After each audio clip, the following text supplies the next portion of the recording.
For 100 years, the Panama Canal has powered global trade. There's no better way to transport goods from the Atlantic Ocean to the Pacific. But maybe that's about to change. Mexico is about to open a new project, the Interoceanic Corridor of the Isthmus of Tehuantepec. It's a bit of a mouthful, but what the heck is this thing? And will it replace the Panama Canal? I'm Regis, and today, we're gonna find out. Before we get to Mexico's new project, we first need to talk about the Panama Canal. Along with the Suez Canal, it's probably the most famous artificial waterway on the planet. It cuts through the Isthmus of Panama. You don't hear that word very often, isthmus. It's basically just a strip of land that connects two larger land masses. The Isthmus of Panama links North America to South America, with the Atlantic and the Pacific on either side. This isthmus is 65 kilometers wide. That's also the length of the Panama Canal, which is actually relatively short, all things considered. The Suez Canal is almost 3 times as long, while the Grand Canal in China is quite incredibly 20 times as long. But what the Panama Canal is lacking in size, it makes up for in terms of importance.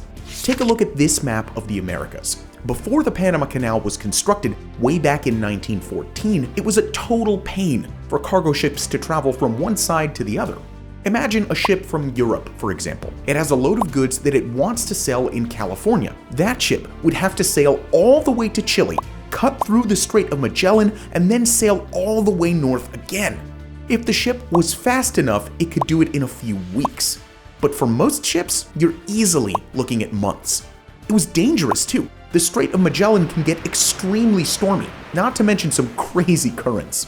In those days, the only other way around the Northwest Passage at the top of the Americas was clogged by ice for most of the year, and just impossible for ships to navigate with the technology of the time.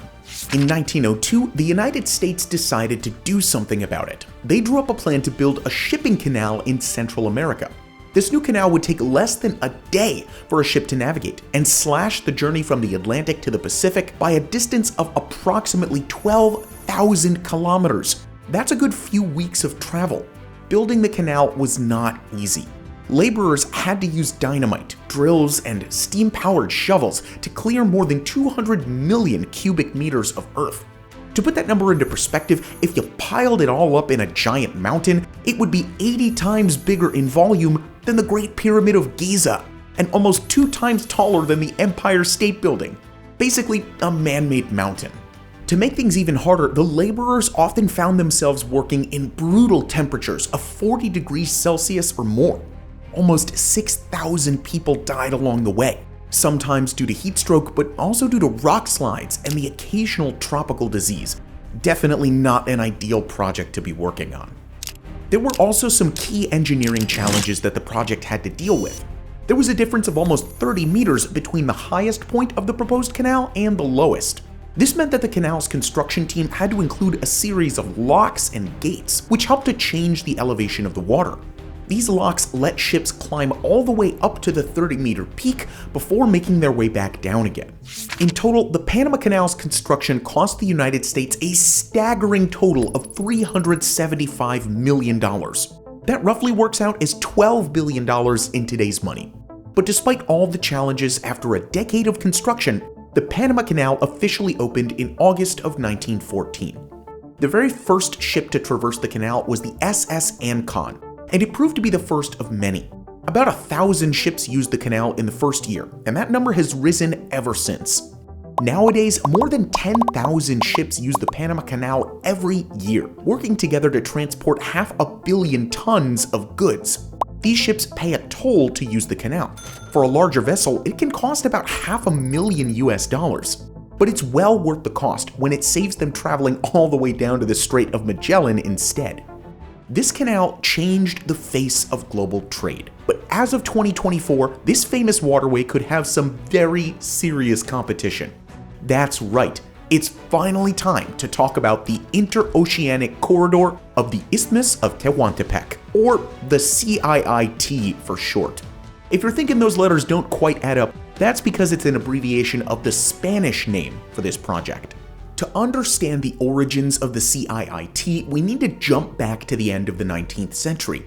That's around the same time that the United States first started thinking about the Panama Canal.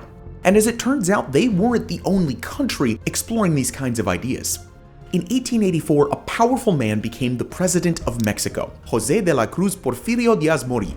That's a mouthful too. Let's call him Porfirio Díaz for short.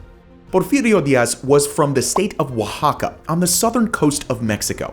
When he came to power, he decided to build a railway line to connect Oaxaca to the coast of Veracruz in the north.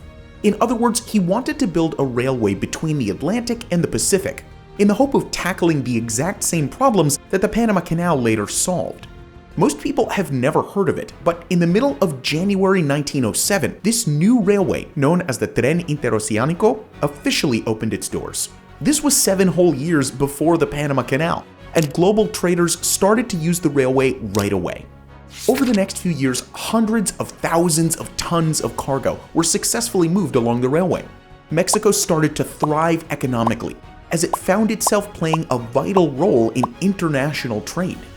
But this success was short-lived. When the Panama Canal first opened its gates, most shipping companies decided to stop using the Tren Interoceánico and switch to the canal instead. In 1914, when the Panama Canal opened, the amount of cargo traveling along the Mexican railway dropped by a third, and a year later it had dropped by almost 80%. This was despite the fact that the train line through Mexico was actually faster than the Panama Canal. It was closer to America and saved a good few days for anyone who wanted to use it. So why did people choose Panama? At first, it might not seem like it makes sense, but there's actually a couple of very important reasons why they would make this choice. First of all, a lot of the shipping companies were America-based, and they preferred to support an American project as opposed to a Mexican rival. On top of that, a civil war had recently broken out in Mexico. The violence scared a lot of the other companies off. And logistically speaking, it's just simpler to use a shipping lane. You don't have to unload your cargo onto trains. And so, with such a massive drop in traffic, the Tren Interoceánico became too expensive to maintain. It collapsed into disrepair, and it stayed that way for 100 years until an ambitious new president came to power in Mexico, López Obrador. In 2018, President López Obrador made plans to redevelop Mexico's former railway line and create a new corridor between the Atlantic and the Pacific, a modern rival to the nearby Panama Canal. The ambitious project was officially announced just a few months later, with plans for a trio of primary rail lines. Line Z from Coatzacoalcos to Salina Cruz, Line FA from Coatzacoalcos to Palenque, and Line K from Ciudad Ixtepec to Ciudad Hidalgo. If anyone knows what these letters stand for, please let us know in the comments. We've had our team working hard on this, and literally none of us can figure it out, so we'd appreciate your help. Anyway, back to the CIIT. Work began in June 2020, cutting back vegetation, pulling up old tracks, and replacing them with shiny new ones. In total, the new railway, with those 3 main lines, is expected to be more than 1,000 kilometers long. The Mexican government is also planning to build a series of industrial parks along the railway. And López Obrador isn't messing around here. In 2023, he sent the army to capture a stretch of old railway that was officially owned by a private company. Later, he offered to compensate the company, but not before making 100% sure that this stretch of railway was safely in the government's hands. He didn't want to risk the project collapsing just because he couldn't strike a deal with a stubborn private company. There have actually been a few clashes with protesters, including several groups from indigenous communities in Oaxaca. They were worried about the environmental impact of the project. Construction workers have been cutting down trees and damaging local habitats. One group of protesters was briefly imprisoned after supposedly attacking construction workers with machetes. In other places, local families have been forcibly relocated. It all feels a little bit controversial, if we're being honest. But most people in the region think the negatives of the project will be outweighed by all of its benefits. Some experts think that the CIIT will create 500,000 jobs for local people and attract $50 billion of international investment. This economic boom could transform the country, and that's what President López Obrador is counting on. In August 2023, Line Z was officially completed. In September, López Obrador himself rode a passenger train from one end of the route to the other. The journey took less than 9 hours, making it officially faster than traversing the Panama Canal. 2 months later, just a few days before Christmas 2023, the first trains opened their doors to the general public and started to carry local passengers from the Atlantic coast to the Pacific. The other 2 lines are expected to be finished by the end of 2024. Despite all this progress, the government still has some work to do before the CIIT can be used for international shipping. Another feature of the project is a total rehaul of the ports at both ends of the train lines to make them more suitable for cargo ships. This includes a giant breakwater at the port of Salina Cruz, which will consist of hundreds of thousands of tons of rock to shelter the harbor.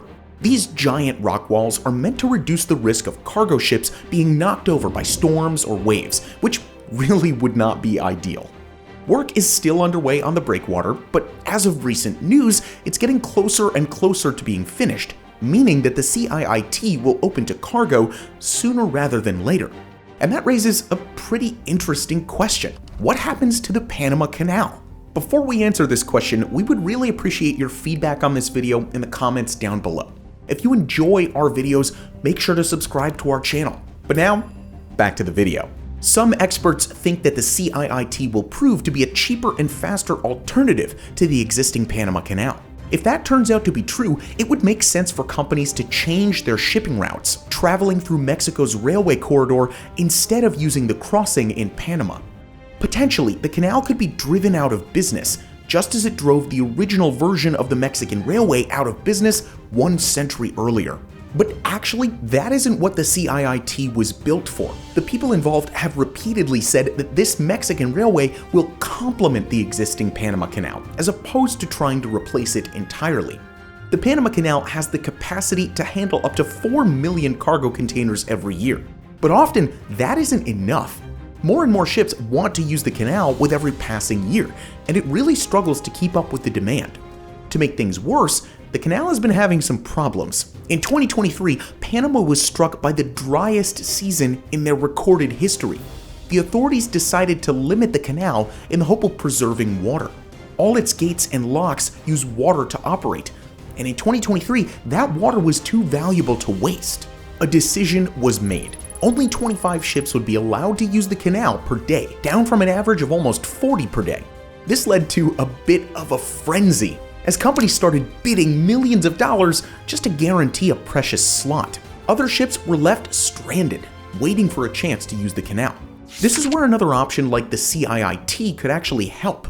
It could take some pressure off the Panama Canal and give shipping companies an alternative route when the canal is in high demand. This would also make shipping more reliable in general. Companies would have another viable option to help them reach their target destinations on time. The water shortages in Panama actually disrupted some deliveries in the run-up to Christmas. If the CIIT had been up and running, those deliveries might have all been made on time. Working together, the Panama Canal and the CIIT could also lead to an increase in global trade, with more goods now able to move between the Atlantic and the Pacific. As one Mexican official said of the project in 2023, it's not just about connecting the country, it's about connecting the world. But in the future, there's also a chance that the CIIT will face competition of its own. In 2014, a Chinese businessman tried to build a canal in Nicaragua in the hope of setting up another alternative to Panama. When the Chinese stock market crashed in 2015, he was forced to abandon the project. But maybe someone will come back to that in the future. There's also a possibility that the Northwest Passage, once blocked by ice, could be opening up as a result of global warming. In the last few years, a few ships have managed to use that route to get from one side of America to the other. One thing is for certain, the state of trade between the Pacific and the Atlantic is on the verge of some major changes. What do you think of Mexico's latest mega project? Let us know in the comments down below. Thank you for watching, and as always, we'll see you in the next video.